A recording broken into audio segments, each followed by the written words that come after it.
So I was mentioning that 148th Airfix Bedford was I haven't built a 148th vehicle,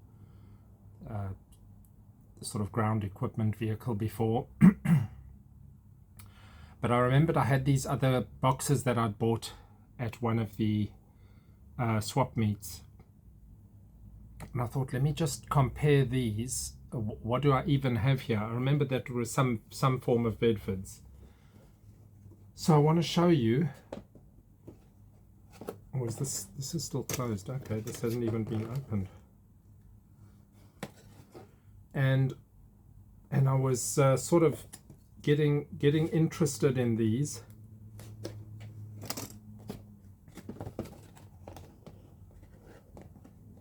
And I remembered there was 2 trucks in one.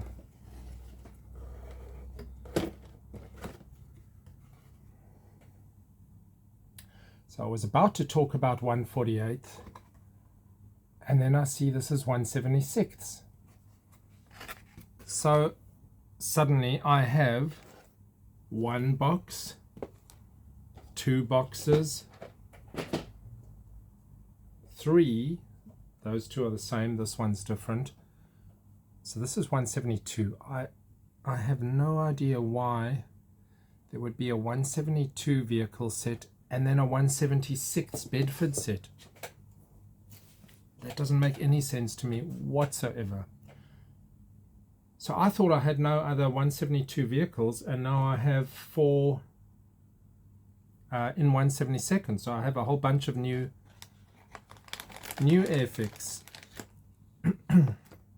which is a surprise to me within the last 2 minutes as I started this video.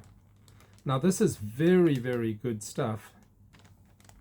So this is Bedford QLT and Bedford QLD, and I haven't studied these up.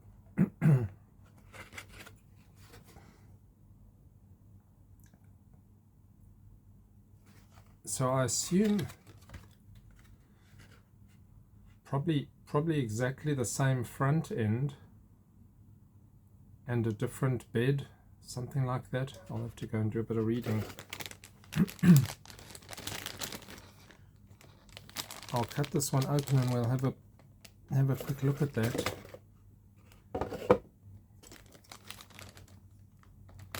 The reason why this is not something I've looked at is while I've sort of obtained a number of the new red box Airfix, you know, I've been so busy building older kits that I haven't really always paid a lot of attention to what I've just got.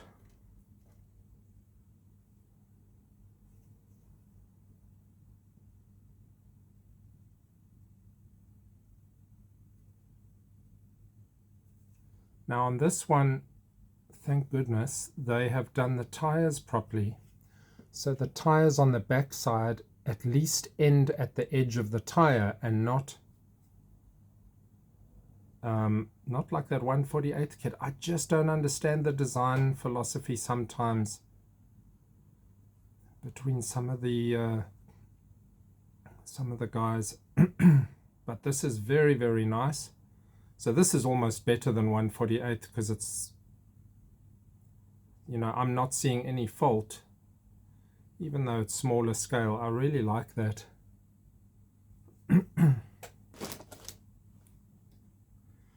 And as you can see from the length of that, you know, that's quite a bigger, and there's the chassis, quite a bigger truck. But weird that it was done in 176. If any of you know, because I mean the difference between 172 and 176 as far as size on the sprues goes would be, you know, at best 2 millimeters and could easily be catered for. There's a little bicycle, as you saw. The quality of the moldings is absolutely beautiful. tiny little Bren over there.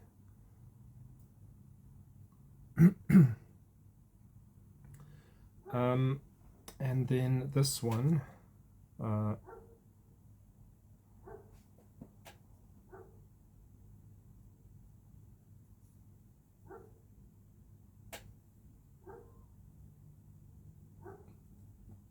and this will look very, very good next to the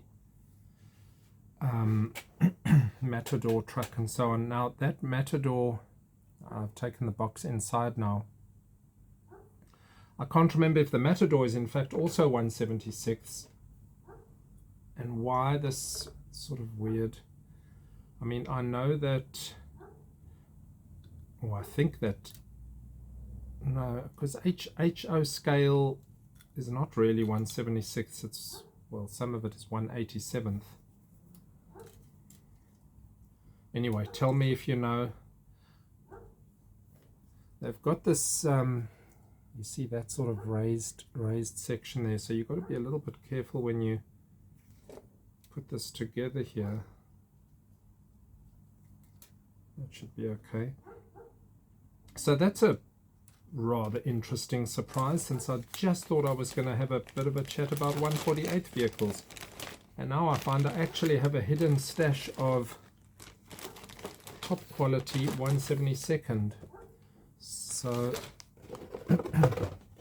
having two sets, again, I can do a little bit of different finishes, maybe you know, leave off that, and I suppose on both of them, yes, maybe just do the variation of leaving off the canvas and the frame.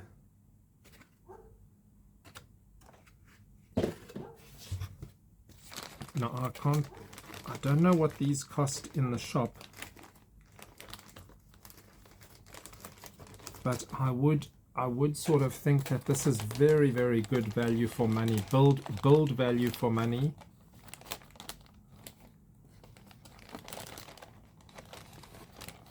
I'll pack that in, it's a little bit tighter, maybe don't need the plastic bag anymore.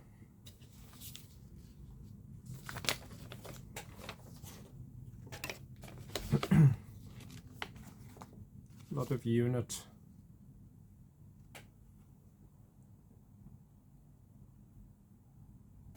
decals.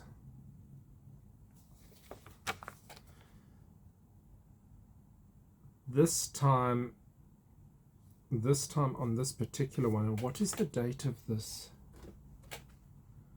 When was this kit done? The box says made in India, which is slightly interesting.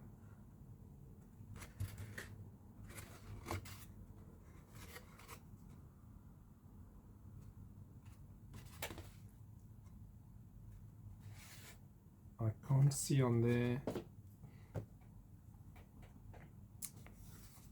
Is there a date on here? I'd have to look this up, but this time they've at least given dimensions. Remember, I was saying that they didn't put the specs in. They've at least given the tiniest little bit of dimensions there. They really should give a better spec sheet, a little bit of a spec layout. See, this is actually what I was talking about. I prefer these instructions with just plain white line drawing than the grey and red version. But I mean, that's just a personal thing.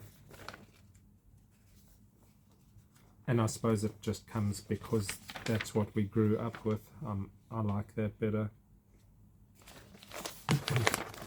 And the views of what you're assembling are drawn significantly larger than long ago, obviously, because they give a lot more pages, so you can see in a lot more detail what you're putting together.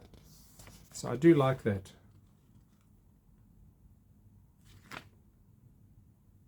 The bicycle is for hanging on the back of the truck.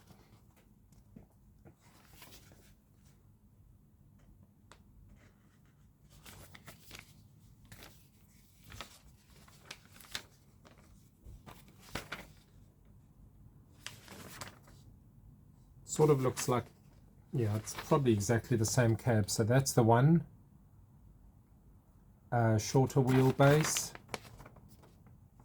and then that one with sort of quite a bit of an extended section, but it looks like exactly the same cab.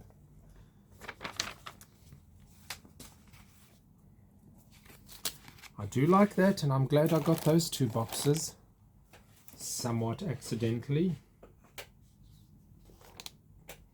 And the other one will go very, very well with the with those RAF you know, tender, the ambulance, the the Bowsers. So that looks like an Austin, or they're both Austins. It is, let's see what they say. The standard light utility. Oh, the Tilly. Now, what was that? Was that an independent thing?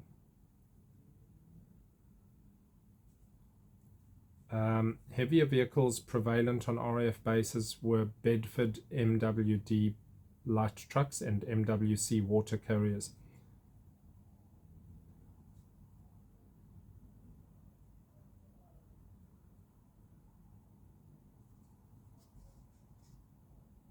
And it's got a BSA M20 motorbike in there as well. So this one, do I have everything that's in there? This box looks a little bit more empty. So that, okay, so that's the Tilly. Oh, well, let's just look at that first. Yeah, that's quite nice. So that's the Tilly with a water tank. Is it? No, it's a Bedford MWC with a water tank. The Tilly is that one.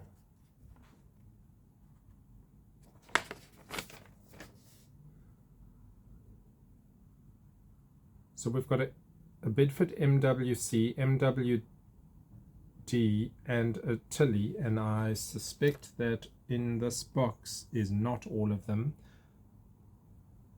Why does that look quite empty? So we've got one chassis, two chassis, unless they are just so much smaller than that other box.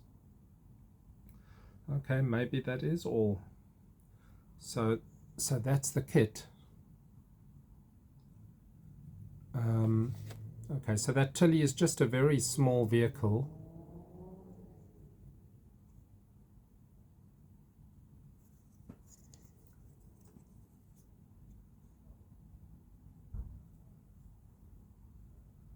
Well, that's very nice.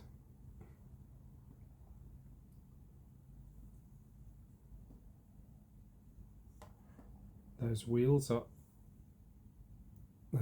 done very nicely. Don't know if you can see the tread. Just a very small decal set. Quite a nice chassis there. The little BSA.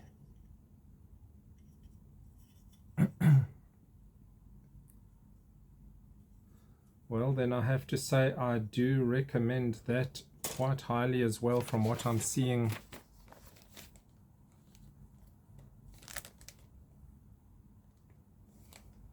It sort of looks so much less than the trucks, simply because they are that much smaller vehicles.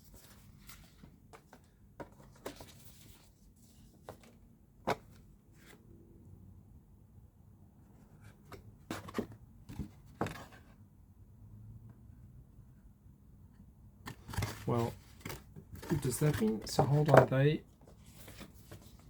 on this picture they show MWD and MWC, does that mean that you could choose which one you wanted to build?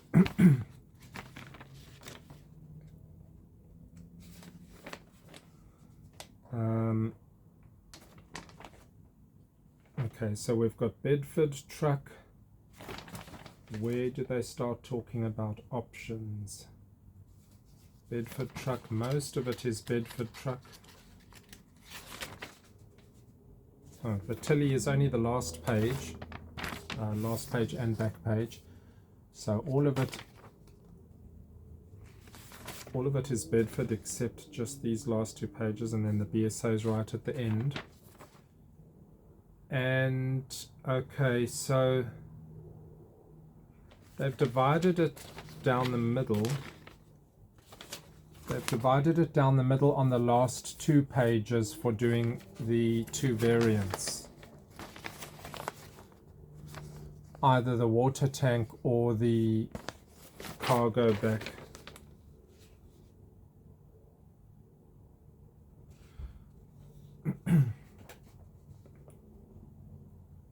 I do like the water tank one.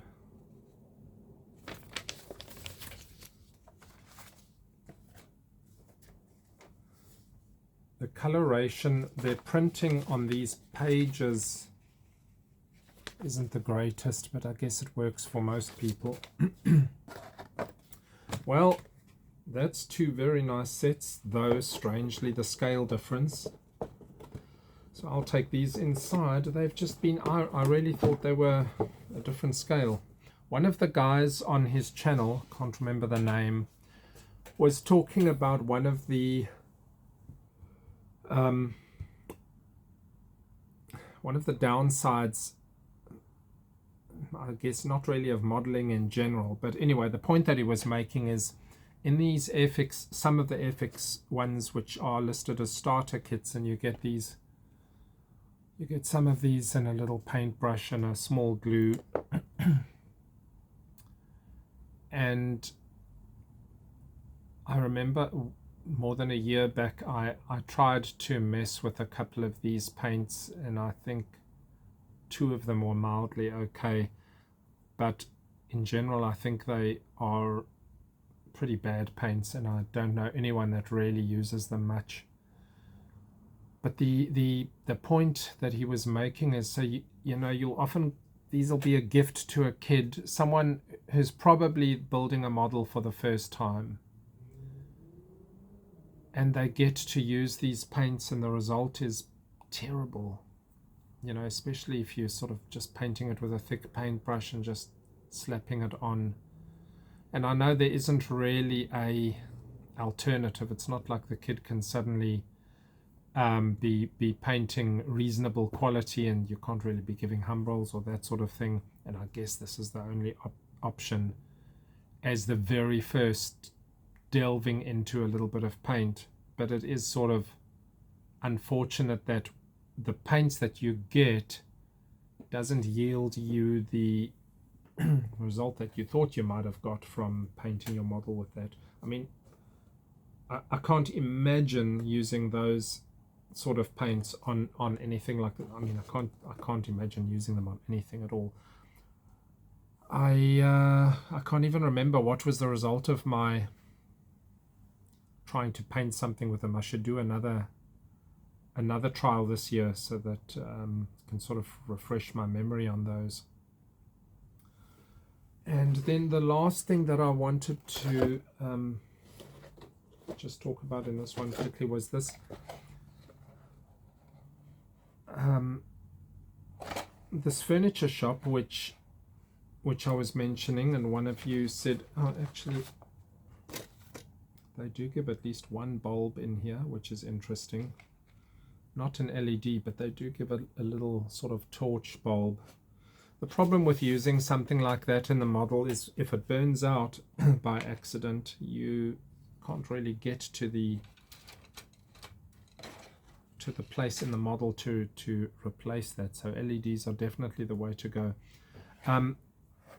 So obviously with this, I want to turn it into something that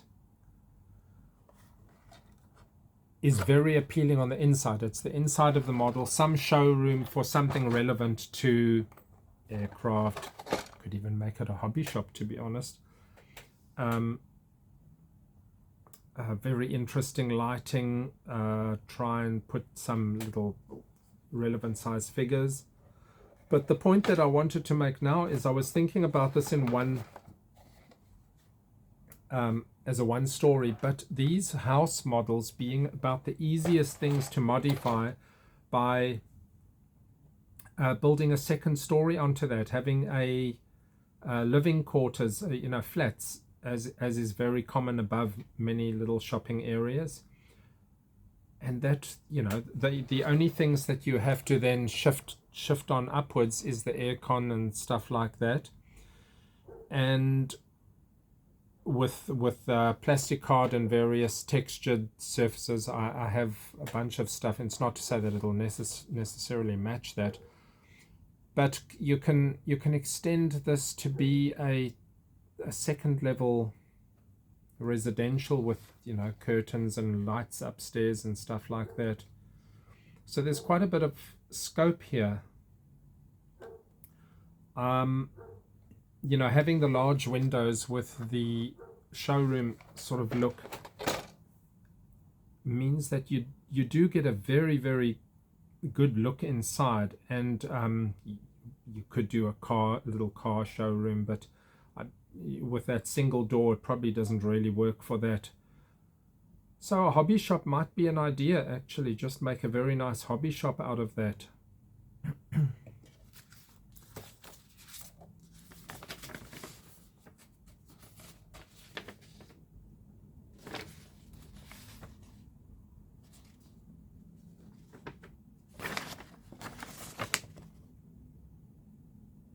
Now I've just seen they actually give, if you look at this area, they actually give you a bunch of furniture there, and that's because it is a furniture showroom. But that would work hugely well in extending this to a second story and then using this furniture on the living quarters, the flats above. So actually, now I'm starting to think that's really a much better idea. There's even a little bit of a grandfather clock. There's a couple of items there.